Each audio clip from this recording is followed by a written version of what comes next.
Je sais pas pourquoi il aime ça s'habiller de même. Je sais pas pourquoi il y a ces amis-là. Ah, Steve le sanguinaire! Ah, mais si! Je sais pas non plus pourquoi je l'ai laissé organiser notre mariage. Mais grâce au monde en gros, qui a eu l'idée de rire de mon mari de 32 ans qui se bat avec des épées en mousse. Au moins, je sais pourquoi Steve me vole des serviettes sanitaires. Plastron de puissance! C'est pour sa sécurité.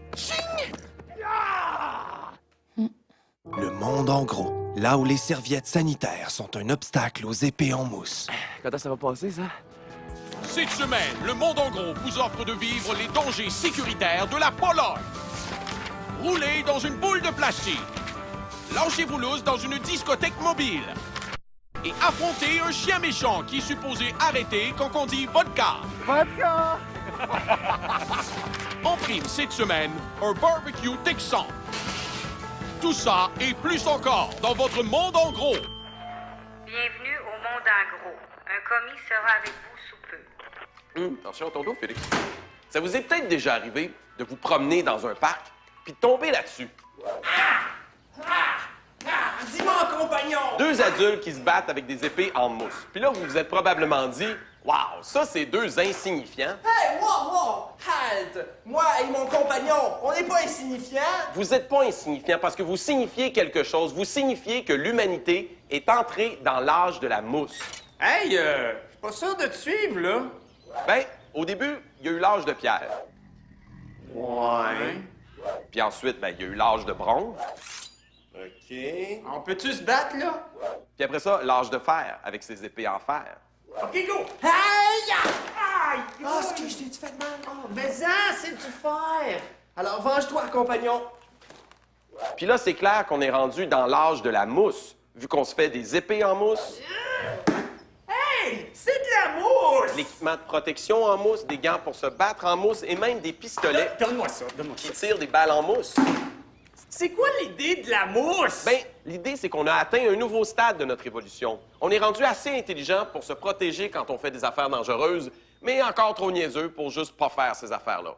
Fait qu'on a inventé le danger sécuritaire. Vous disposez d'un budget limité pour étancher votre soif de danger sécuritaire? Dirigez-vous vers la Pologne, car dans cet ancien pays communiste, où maintenant tout s'achète, le danger n'est pas un obstacle au bas prix. Ici, en Pologne, n'importe quel tata peut faire ta-ta-ta-ta. Je suis comme stressé. J'ai un gun des mains, je porte bien. Pas sûr de ce que vous faites? Laissez-vous surprendre par l'agence touristique Crazy Guides, qui vous guidera sécuritairement vers le danger, comme nous l'explique sûrement ce guide. Avant, en Pologne, on ne pouvait rien faire. Maintenant, avec de l'argent, on peut tout faire. Et pour pas cher. Alors pourquoi allez-vous faire rouler dans un pays riche quand vous pouvez vous faire rouler à peu de frais? À bord de ce Zorb. C'est un Zorb! Pour seulement 50 $, embarquez dans cette grosse boule de plastique et constatez ce que vos guides polonais voulaient dire quand ils vous ont dit « Oui, oui, on a ça, un Zorb puis une grosse côte. Vous trouvez pas qu'il manque quelque chose ici? Une côte? Il n'y a pas de côte. Oh non. Il doit y avoir une côte plus loin. Do you have a hill? They will push it or something. Really? Ah, OK. 1, 2, 3. Ding!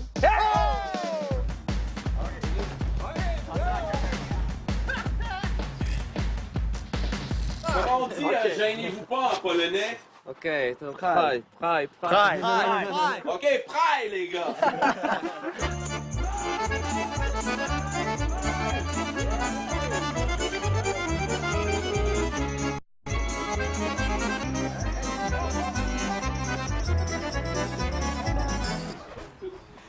Pas assez dangereux, hein? Bah, toi et moi, ça nous prendrait une côte. Is the hill out of the question? Is the hill possible? Jestem na wzgórzu już. Się pytałem może. Nie. Idea. Use the van to push the Zorb. Nie. Can we roll off the roof? Nie. Do you have a chicken? Nie. On fait une course. OK. Toi contre Félix sur le motocross, toi qui cours, moi qui me couche, puis tu me roules dessus. Tu sais, c'est complètement ridicule, mais je Comment on sais. est-tu rendu là? Non. Pour un autre 75 $, obtenez la plus petite moto du monde et la permission de se faire effouérer par une grosse boule.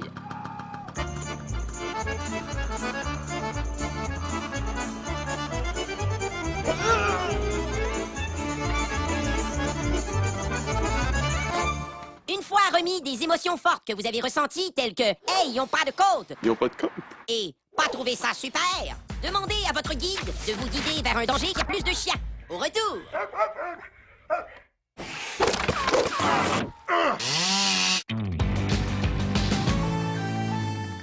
Bienvenue au Monde en gros. Vous savez, le monde est rempli de dangers, mais aussi de sécurité. Oh boy, je vais tomber. Puis, ouf, une chance que cette chaise sécuritaire était là. Certaines situations sont tout simplement dangereuses. Exemple, une police qui arrête une voiture.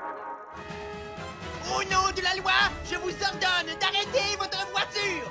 Sinon, on me pitcher devant. J'ai dit d'arrêter! Oh! Aïe aïe! Freeze! Et d'autres très sécuritaires. Exemple, une police en break.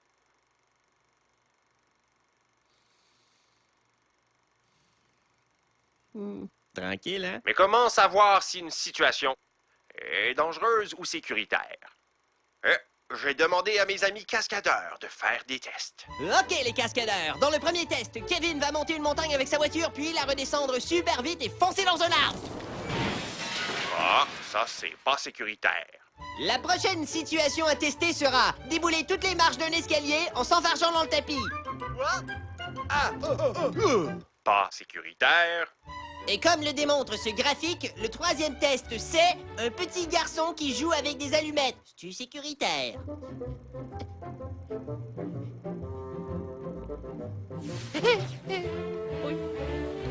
Finalement, tous nos tests étaient pas sécuritaires. Mais là, on le sait, on le fera plus. Cette semaine, rendez-vous en Pologne et profitez des aubaines du danger sécuritaire, tels que vous faire rouler dans une grosse boule de plastique,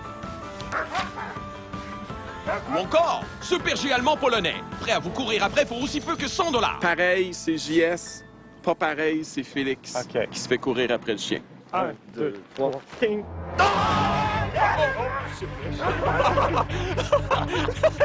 Alors, Félix, tu vas te faire attaquer par un gros berger allemand. Ouais. Oh, man. Fait que là, on sent le niveau sécurité légèrement baissé, niveau danger beaucoup augmenté. Ah, sacré. OK, go! Right. On l'a fait. OK. Veux-tu qu'on te... Oh, quoi? Je faisais une petite danse pour provoquer le chien. Tu nous provoques, nous autres. Dès que vous aurez enfilé l'armure, vous ressentirez des émotions fortes, telles que pas confiance, If I run and I fall, is he gonna chew on my head? Tak jak mówię, ja tego nie używam nigdy. I cannot say for 100% that it will not happen. et être sûr que le chien va trouver le point faible dans l'armure. C'est clair que je suis bien protégé, mais regarde ma face, mes pieds, mes mains. Sans frais supplémentaires, vous aurez la chance de vous poser des questions, telles que est-ce vraiment nécessaire de rendre ce chien plus choqué encore? Ne suis-je pas niaiseux de vouloir faire ça? Qui sont ces mariés qui marchent dans la boîte pas loin? Ce chien est-il vraiment dressé? Et si oui, y es-tu vraiment dressé pour juste attaquer puis arrêter quand c'est le temps? Sacrement. Oh, sacrement. Oh, sacrement. Sacrement. Oui, oui. Ah ouais, ah ouais. Aucun moyen de le savoir, à part essayer. OK, Félix, vas-y. OK, je vais là. Go, go. Éloigne-toi de nous autres. Go. Go, go.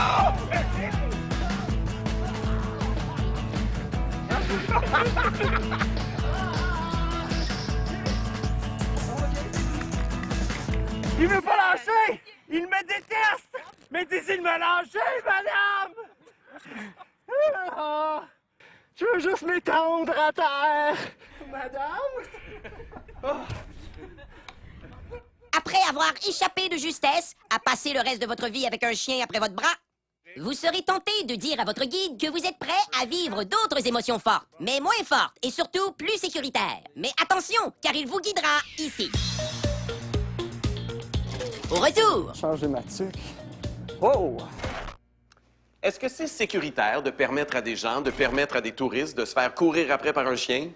Bien, en Pologne, ils trouvent que oui. Mais ici, ce serait probablement différent. Ici, avant de permettre quelque chose comme ça, on réunirait des experts puis on ferait sûrement une table ronde. All right, table ronde! Objection! Quoi? Ta table Elle est pas ronde. C'est-tu grave? Ben, c'est beaucoup plus sécuritaire une table ronde. Y a pas de coin. Oui, mais c'est pas ça que j'essayais de dire. J'essayais pas de faire une table ronde. Là. Non! Ce que j'essayais de dire, c'est qu'ici, on se préoccupe pas mal plus de sécurité que dans d'autres endroits dans le monde, comme la Pologne ou le Texas. OK. Puis là, on va voir une affaire qui parle du Texas. Ah. Cuisine du monde! Cette semaine, le Texas! Quand on pense au Texas, on pense à des cow-boys. Ah! Pas grave. Qui se tirent dessus à coups de pistolet.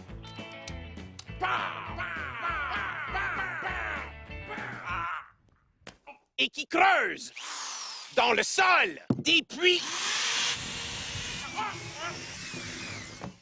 C'est bon, je suis au Texas. Oui, qui creuse dans le sol des puits, d'où jaillit du pétrole. Qu'est-ce que je jaillis, là? Oh, j'ai tout jailli de lentilles. Et c'est vrai que le Texas, c'est pas mal ça. Mais, pas grave, c'est de la mélasse. Mais le Texas, c'est aussi le royaume du barbecue. Oh, c'est lourd. Comme nous allons le découvrir avec Kip. Oh! Avec Kip. Un Texan qui cuisine plus vite que son ombre. Cuisinons avec Kip Brown. Bonjour. Pleased to pince you. Au Texas, la poitrine pointe de poitrine. Yes. La poitrine de bœuf fumée au pointe de barbecue. Yes, your pince. Au barbecue est le mets national. C'est donc cette recette que va exécuter Kip. Mais avant de commencer, je vais mettre mon tablier. C'est un modèle spécialement conçu pour cuisiner avec quelqu'un du Texas. Je suis à vos ordres. Pour commencer, il faut mélanger les épices. Mix de spiceuses, mélangez les épices. Poudre de chili, poudre d'oignon, cayenne, origan, cumin, poivre, cassonade, sel d'ail. In English, big salt. Gros sel. Gros sel.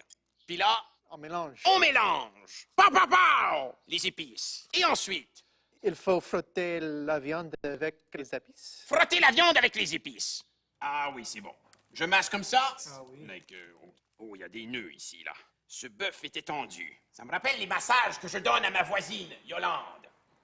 Bon, alors que fait-on, Kip, avec cette pièce de viande? Merci. Mettez la viande dans les plats et mettez les plats sur les grilles. Alors, Kip, je vois que vous avez déjà ouvert le feu. C'est une blague de fusil. Mais que vous avez disposé des braises autour d'un plat rempli d'eau. Pourquoi? Nous voulons cuire la viande lentement à basse température sans la brûler. C'est de la cuisson indirecte. Passe-moi ça, Kip. Oh, pas grave. Non, c'est correct. Non, pas grave. Pas grave. Il n'y a pas de... Prends ça, Kip, comme ça. Regardez-moi ça. C'est bien... Oh! Et combien de temps ça va prendre à cuire, ça, Kip? 6 heures. 6 heures? Mon Dieu, ce bœuf est un dur à cuire, Kip. Comme vous. Ça, c'est une bine. Frijoles. Ah, au Mexique, ce serait des frioles, oui. Il a tout compris. Cuire pendant 6 heures. De retour après la pause. Le Monde en gros est également disponible sur le web au radiocanada.ca. Puis ben, Le Monde en gros.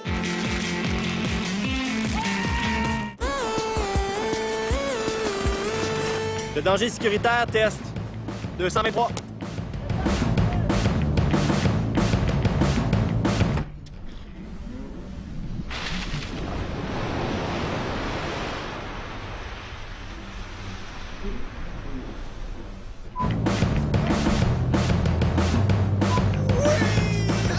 Oh mon Dieu! J'ai un jet d'eau dans la gueule! De retour à Cuisine du Monde. C'est encore en train de cuire. Pourquoi cette poitrine et les Texans sont-ils des durs à cuire? Eh bien, dans le cas de la viande, c'est une question de chimie. À force d'avoir chaud, le collagène qui maintient la fibre musculaire, keep do you have muscle? On le voit-tu bien? À force d'avoir chaud, le collagène, ici, qui maintient la fibre musculaire en place, se casse. Oh, voilà, la viande est tendre. Dans le cas des Texans, on le voit-tu bien, il faut remonter à la naissance du Texas en 1836. À cette époque, le territoire texan appartenait au Mexique. Et à l'inverse de ce qui se passe aujourd'hui, c'était des Américains qui traversaient la frontière pour aller s'installer en territoire mexicain. Mais ces premiers Texans n'ont pas pris de cours d'espagnol. Ils ont plutôt pris les armes pour séparer le Texas du Mexique. Et c'est alors qu'a eu lieu la bataille de Fort Alamo. Dans le fort, 250 Américains sont prêts à mourir pour l'indépendance du Texas. Kip, vous allez incarner les 250 Américains. Quant à moi, je serai le général commandant Santa Anna, soldat du Mexique. Nous allons massacrer ces Américains jusqu'au dernier. Ah, voilà le dernier. Vous allez mourir sous mes pinces mexicaines. Tongs. C'est pas des bobettes, ça. Faut pas te voir, c'est ça. Reste là. Victoire pour le Mexique! Quel plaisir de reconstituer une bataille où, pour une fois, ce sont les Américains qui mangent une volée. OK, t'es encore là, toi. Oui, you can, yes. Dites-moi, Kip, y pensez-vous souvent à cette cuisante défaite de Fort Alamo? Is it because of Fort Alamo that you attaque tout le monde? Non, je ne pense pas. It's a bit simplistic. D'accord, juste une question, de même. M'excuse, Kip, je voulais pas te... On peut se donner une bine. Oh, double bine. Aucun malaise. Dissipons le malaise en parlant de la sauce à Kip. Pour éviter que notre poitrine ne sèche, il faut la badigeonner avec une sauce que Kip a préparée. Ça a l'air délicieux. It's a bad idea. Alors, Kip, que faut-il faire maintenant, à part boire un grand verre d'eau? Il faut attendre encore 5 heures. 5 heures? 5 heures? Oui, oui. Oh, oui. Attendre un autre 5 heures! Non! Ne tirez pas! Bon, d'accord. Je croyais que ma fin était arrivée. Mais non! C'est plutôt la fin de la cuisson. J'ai-tu ronflé? Non, non. D'accord. C'est le temps de la dégustation. On se met ça dans la gueule. Êtes-vous sûr que ça va être mangeable, ça, Kip? On dirait une roche vomie par un volcan. Alors, je goûte.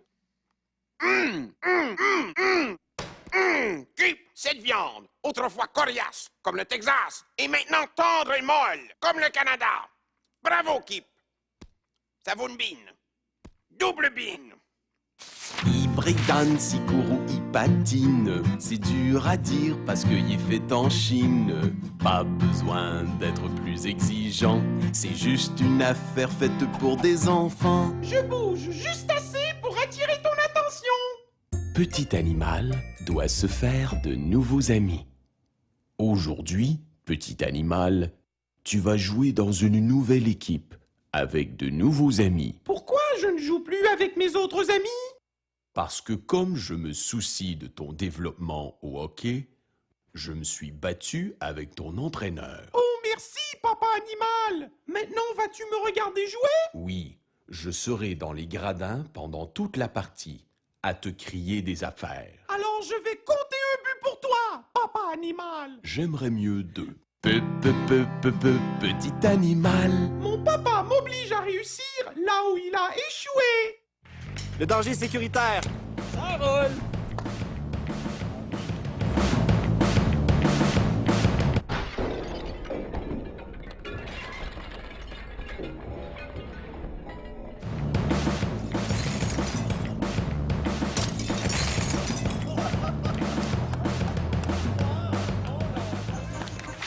Après vous être rendu en Pologne pour vivre des émotions fortes telles que graines dans l'œil et équipement douteux, donnez une dernière chance à votre guide et regrettez-le immédiatement lorsqu'il vous proposera pour $300. I think the Boogie Van will be nice for you. Le Crazy Boogie Van. Un camion de livraison transformé en discothèque, conçu pour vous faire vivre des émotions fortes grâce à son éclairage disco et à Katrina. Oui, tout est sécuritaire puisque Katrina peut se tenir après ce poteau et qu'elle est prête à faire juste là une pile de linge sur laquelle vous pourrez tomber en cas d'accident causé par des freins datant de l'époque communiste. Fait que t'es-tu prêt? Non. Musique. Non, non. Oui. J'aurais mieux aimé être dans le Zorb avec le berger allemand que rentrer là-dedans. Ça y est, mettez-vous en route pour vivre des émotions fortes telles que... malaise, pas le goût d'être là, terreur et fraîcheur au niveau de la tête. Oh, putain. Puis, tanné de vous faire guider, dites au chauffeur d'arrêter ça tout de suite, mettons pour des raisons de sécurité. Puis, ça va. T'étais-tu attaché? Non. Non. Pas attaché. T'avais-tu une ceinture? Elle me l'a enlevé. Oh, elle a enlevé la ceinture. Oh, Tu sais, elle a fait un move où elle se tenait juste avec ses jambes. Là, on a pogné le boss, elle s'est cognée à la tête. Ben voyons. On regarde des images. Wow. Oh! Bravo, tu l'as fait. Hein? Merci. Tu as bien enduré ton danger. Là. Après avoir vécu le danger de se faire mordre par un chien, la sécurité d'être dans une boule pas de côte et l'émotion forte de faire le party dans un camion qui roule, pas vite, vous pourrez vivre une dernière émotion forte. Recevoir la facture. Après avoir vu cette émission, la question que vous avez sûrement le goût de nous poser, c'est avez-vous vraiment étanché votre soif de danger sécuritaire en Pologne? Ben oui et non. Oui, parce qu'on a senti du danger de la sécurité. Mais non, parce qu'on n'a jamais senti ça en même temps. Vu que ça, c'était pas vraiment dangereux, ça, c'était pas vraiment sécuritaire, puis ça, c'était pas vraiment dangereux, puis en même temps, c'était pas sécuritaire. Et dans le fond, c'est toujours ça qui arrive quand on essaie d'affronter un danger en toute sécurité. On finit par faire des drôles de compromis. Puis après ça, ben, on se sent niaiseux d'avoir fait ça. Mais c'est ça, vivre à l'âge de mousse, en gros.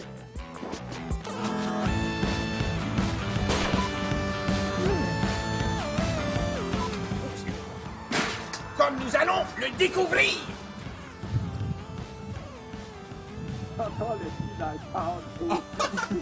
OK. Oui, vous avez quelque chose. Ah, il est parti. Non, il est là. Il est là. Là, bougez pas. Bougez pas. On se connaît. Voilà. J'avais pensé. Je pensais que c'était un grain de beauté de me dire, mon Dieu, dans quoi je me suis embarqué.